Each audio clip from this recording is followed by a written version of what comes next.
आज हम जो स्टार्ट करेंगे हम पढ़ेंगे refraction of light at spherical surfaces और इसी में हम बात करेंगे लेंसेज की। हम ऑलरेडी इसके बारे में काफ़ी कुछ डिस्कस कर चुके हैं, लेकिन मैं आपको डिटेल में एक्सप्लेन करूंगा। तो सबसे पहले हम बात करते हैं स्फेरिकल, आपका जो सरफेस होते हैं आपके जो रिफ्रैक्शन होता है, अभी तक हमने पढ़ा था एट प्लेन सरफेस। अब हम बात करेंगे स्फेरिकल सरफेस पे। तो स्फेरिकल सरफेस में हम आपका कितने टाइप के स्फेरिकल सरफेस होते हैं हम वो डिस्कस कर लेते हैं। तो सबसे पहले हमारी बात आ जाती है कि स्फेरिकल सरफेसेस आपके जो होता है उस पर रिफ्रैक्शन जो है किस तरीके से होगा और आपका स्फेरिकल सरफेस कितने टाइप के होते हैं। तो सबसे पहले हम बात कर लेते हैं स्फेरिकल रिफ्रैक्टिंग सरफेस। ठीक है, तो स्फेरिकल रिफ्रैक्टिंग सरफेस को हमने दो कैटेगरी में डिवाइड किया हुआ है। ठीक है, spherical convex surface and spherical concave surface. ठीक है, कॉन्वेक्स जो सरफेस होता है उसका जो सरफेस है आपका वो आपका क्या होता है, आउटवर्ड होता है, मतलब बाहर की तरफ निकला होता है, उभरा हुआ होता है। ठीक है, वहीं कॉनकेव में जो होता है वो उसका डिप होता है, अंदर की तरफ होता है। ठीक है, तो उसी में मैं अभी आपको दिखाता हूँ कि आपका वो concave surface and convex surface आपका किस तरीके से होते हैं। तो कॉनकेव और कॉन्वेक्स में ठीक है जो सरफेस होता है उनका जो पोर्शन होता है वो किस तरीके से आपका होता है, जिसके अकॉर्डिंग हमने उसको नाम दिया है कॉन्वेक्स एंड कॉनकेव। तो सबसे पहले हम बात कर लेते हैं इस तरीके से, ये रहा आपका। तो ये जो सरफेस है, ठीक है, जो बाहर की तरफ निकला हुआ है, ठीक है, इसको हम कहते हैं कॉन्वेक्स सरफेस। ठीक है, और ये जो है आपका, ठीक है, इसको हम कहते हैं कॉनकेव सरफेस। अब यहाँ पर अगेन दो मीडियम हमने क्रिएट किए हुए हैं, इधर मीडियम और आपका इधर मीडियम। ये मीडियम 1 है, ये मीडियम 2 है, इधर ये मीडियम 1 है, ये मीडियम 2 है। इंसिडेंट रे इधर आएगी। ठीक है, अब इंसिडेंट रे जैसे इस सरफेस पे आपका इंसिडेंट होगी, अगेन रिफ्रैक्शन होगा तो वो इस मीडियम में जाती है। एंड डिपेंडिंग अपॉन मीडियम कैसा है, इसके रिस्पेक्ट में ये रेयर है या डेंसर है, वो आपकी रे आपका बैंड होगी नॉर्मल की साइड या आपका अवे होगी। उस तरीके की पॉसिबल आपकी जो कंडीशंस हैं वो हम डिस्कस करेंगे। ठीक है, तो ये आपका कॉनकेव सरफेस और कॉन्वेक्स सरफेस इस तरीके से होते हैं। ठीक है, अब इसी में अगर हम इनकी डिटेल की बात करें, इनके बारे में बेसिक नॉलेज देखें, तो ये जो इसका पॉइंट होता है, जो सेंटर होता है सरफेस का, पी, इसको हम कहते हैं पोल। ठीक है, और अगेन ये जो आपका स्फेरिकल सरफेस है, ये भी एक आपका क्या है, एक कर्व ही तो है। इस कर्व का कहीं ना कहीं एक सेंटर होगा, तो इस सी को हमने नाम दिया है जिसको हम कहते हैं सेंटर ऑफ कर्वेचर। ठीक है, और पी से और सी तक के डिस्टेंस को हम कहते हैं रेडियस ऑफ कर्वेचर। तो आपका ये हो गया पी पोल, सी हो गया सेंटर ऑफ कर्वेचर, और पी से सी तक के डिस्टेंस को हम कहते हैं रेडियस ऑफ कर्वेचर, और इस लाइन को हम कहते हैं प्रिंसिपल एक्सिस। ये हमने ऑलरेडी पहले भी डिस्कस कर चुके हैं। ठीक है, तो ये आपका स्फेरिकल सरफेस की बात हो गई। अब स्फेरिकल सरफेस में जब आपकी लाइट जो इंसिडेंट होती है, ठीक है, अब यहाँ पर वो रिफ्रैक्ट करेगी, इस तरफ जाएगी, तो आपका जो भी बैंड हो रही है या आपका नॉर्मल की तरफ बैंड हो रही है, उससे अवे जा रही है, वो सारी पॉसिबल कंडीशंस को हम डिस्कस करेंगे। इसमें अगेन जो हम जब न्यूमेरिकल्स करते हैं उसमें जो हम उनके जो साइन है, जो वैल्यूज हो रहती हैं, ऑब्जेक्ट का डिस्टेंस या जो भी है, वो हम जैसे हमने पहले डिस्कस किया हुआ था उसके अकॉर्डिंग रखते हैं। ठीक है, तो अब हम बात कर लेते हैं। सबसे पहले हम बात करेंगे formula for refraction at single spherical surface. ये एक सिंगल स्फेरिकल सरफेस है। ठीक है, लेंस में दो होते हैं, लेंस जो है उसमें आपका 2 स्फेरिकल सरफेस होते हैं, लेकिन हम बात करें सिंगल, अभी हम बात करें सिंगल स्फेरिकल सरफेस की। तो सबसे पहले हम बात करेंगे formula for refraction at single spherical surface, और उसमें भी हम दोनों कॉनकेव और कॉन्वेक्स के लिए अलग अलग बात करेंगे। ठीक है, तो अब हम डिस्कस कर रहे हैं formula for refraction at single spherical surface. उसमें सबसे पहले हम बात कर रहे हैं refraction at spherical convex surface. तो हम डायग्राम बना रहे हैं। तो आपने एक सरफेस लिया हुआ है, स्फेरिकल सरफेस। ठीक है,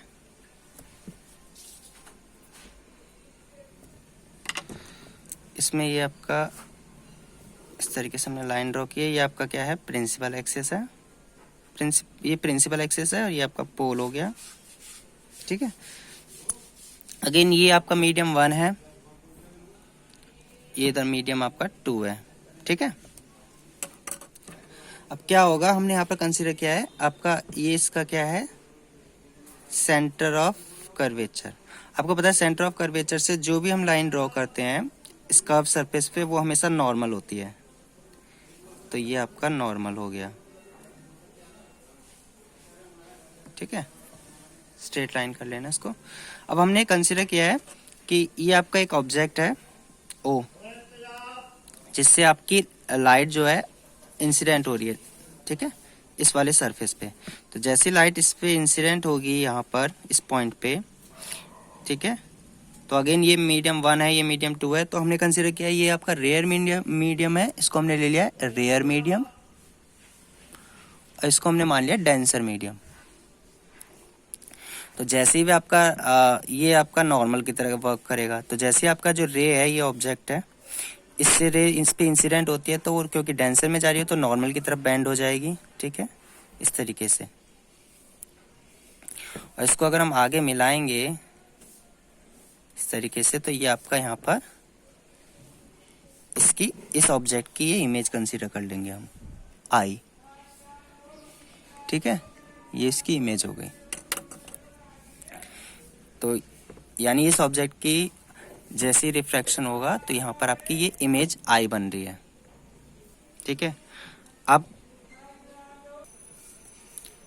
इधर हमने आपका रेयर लिया है, इधर डेंसर लिया है। तो अगर हम बात करें ये इंसिडेंट रे, ये नॉर्मल से जो एंगल बना रही है, इसको हमने नाम दिया एंगल ऑफ इंसिडेंट आई, और ये जब इस तरफ जा रही है तो इस एंगल को हमने नाम दिया रिफ्रैक्टेड एंगल। अब जो ये एंगल होगा, ठीक है, क्योंकि लाइन हमने एक्स्ट्रा प्लॉट किया आगे, तो ये भी आपका एंगल कितना होगा, आर। इस लाइन को आप स्ट्रेट कर लेना, ठीक है, ये ज्यादा बेंड कर दिया हमने, ठीक है। तो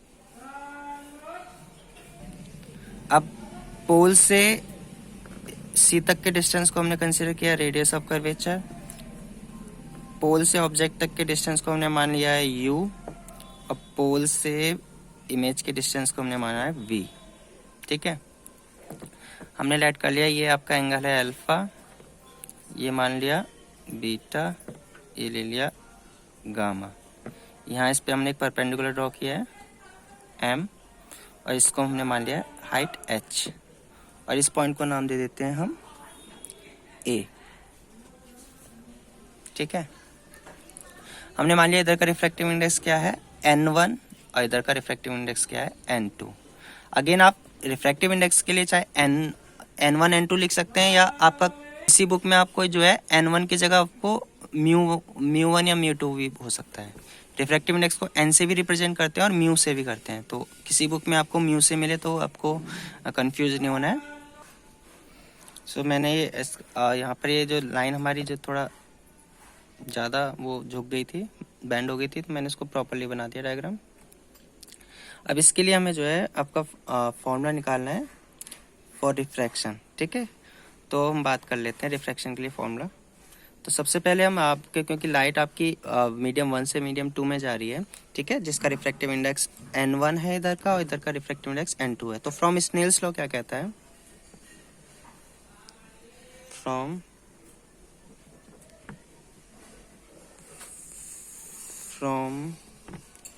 स्नेल्स लॉ,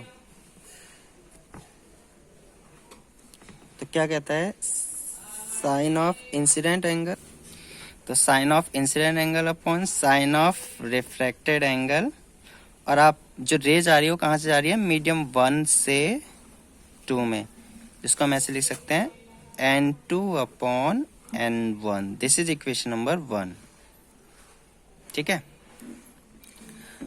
अब इसी में जो है हम बात कर लेते हैं कि हमें जो है आपका रिलेशन फाइंड करना है इनमें u, v और r और रिफ्रैक्टिव इंडेक्स में। तो किस तरीके से हम फाइंड करेंगे, तो अगेन इंसिडेंट एंगल आपका ये है। तो अगर हम देखें triangle in sorry exterior angle देखते हैं हम, अगर यहाँ देखें, हम इस वाले ट्राइंगल को देखें, इसको, तो I जो है इसका एक्सटीरियर एंगल है, ठीक है। तो I इज द एक्सटीरियर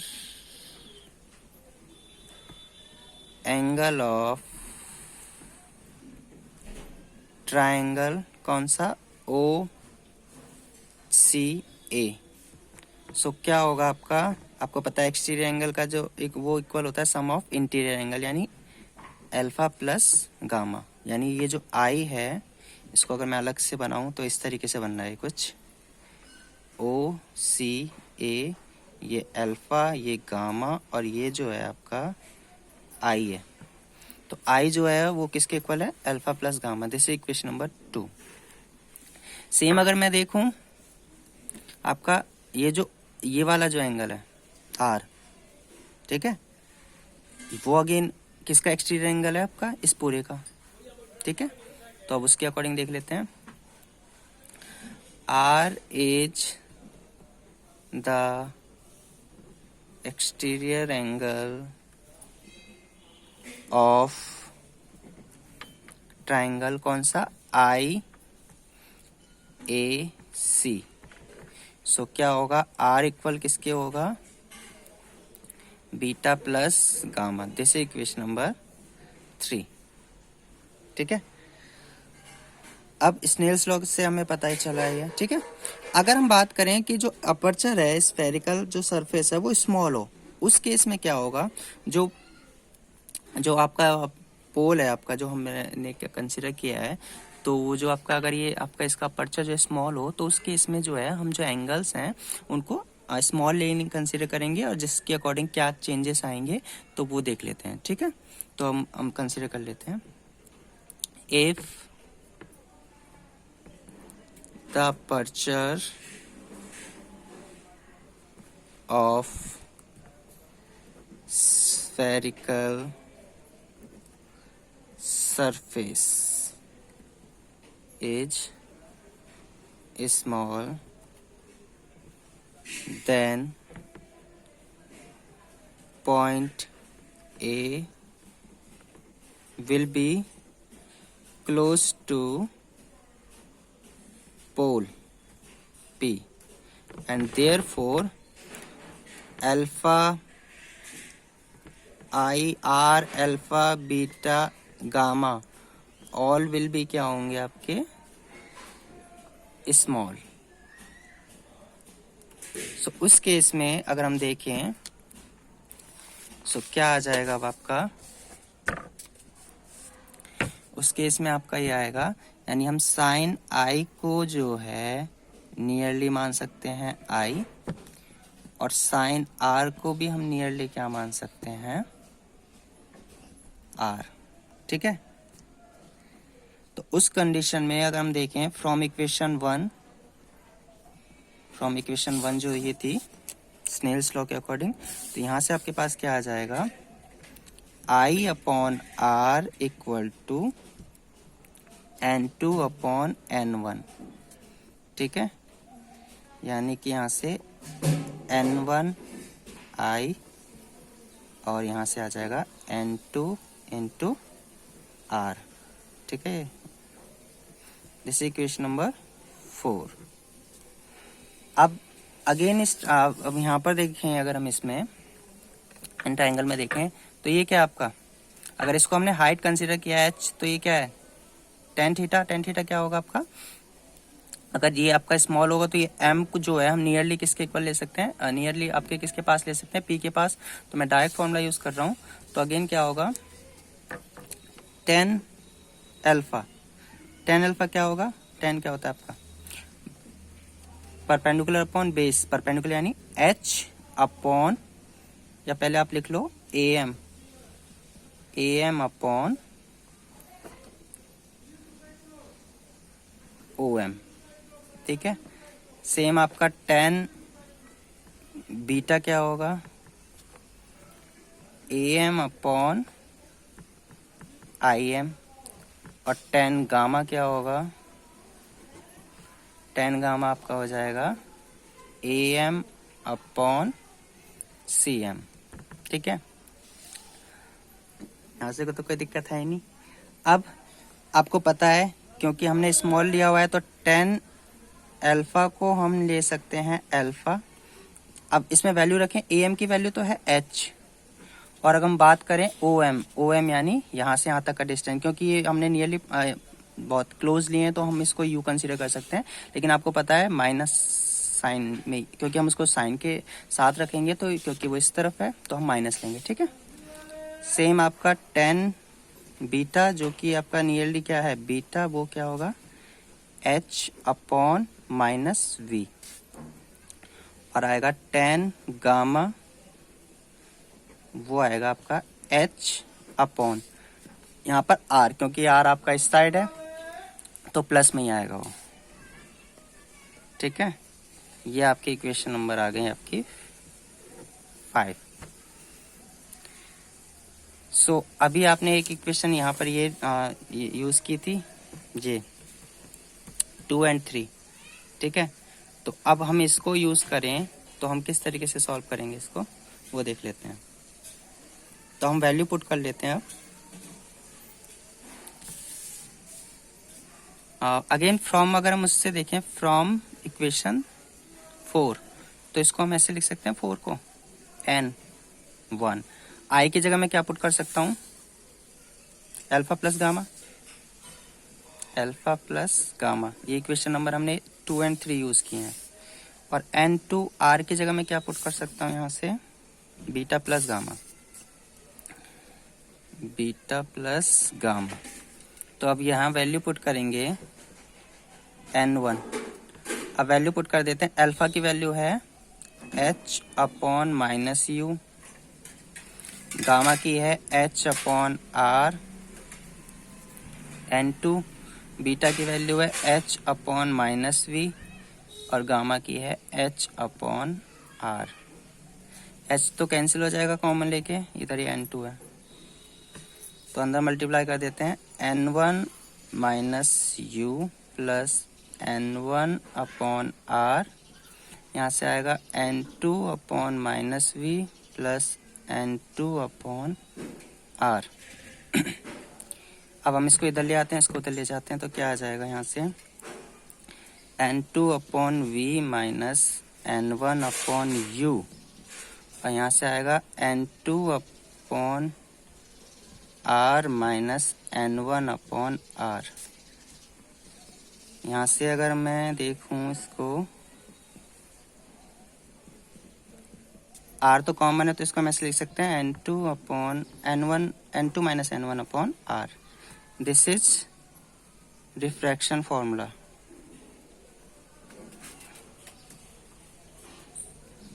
ठीक है, इसको हम और भी कई तरीके से लिख सकते हैं। अगर हम इसमें, आपको पता है जो n2 अपॉन n1 है उसको हम क्या बोलते हैं, 1n2, या हम ये कह सकते हैं refractive index of denser with respect to rarer. तो अगर हम इसके अकॉर्डिंग लिखना चाहें तो अगर मैं n1 से डिवाइड कर दूं दोनों साइड, तो ये हो जाएगा n2 by n1 upon v minus 1 upon u। क्या दिखा देते हैं करके, यहाँ ये आ जाएगा n2 upon n1 divided by n1 r। तो ये बन जाएगा आपका n upon v minus 1 upon u n minus 1 upon r। This is another formula, जहाँ n क्या है, refractive index of denser medium with respect to rarer medium. तो ये आपका रिफ्रैक्शन आपका फॉर्मूला है एट स्फेरिकल कॉन्वेक्स सरफेस, क्योंकि हमने पहले कॉन्वेक्स की बात की है। ठीक है, तो ये आपकी डेरिवेशन है। एक एक स्टेप आपको ध्यान से करना है।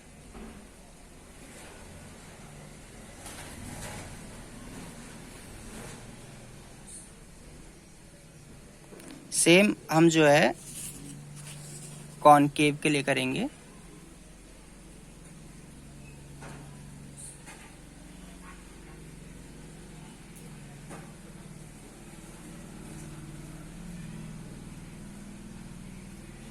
ठीक है, जहां r क्या है आपका रेडियस ऑफ कर्वेचर,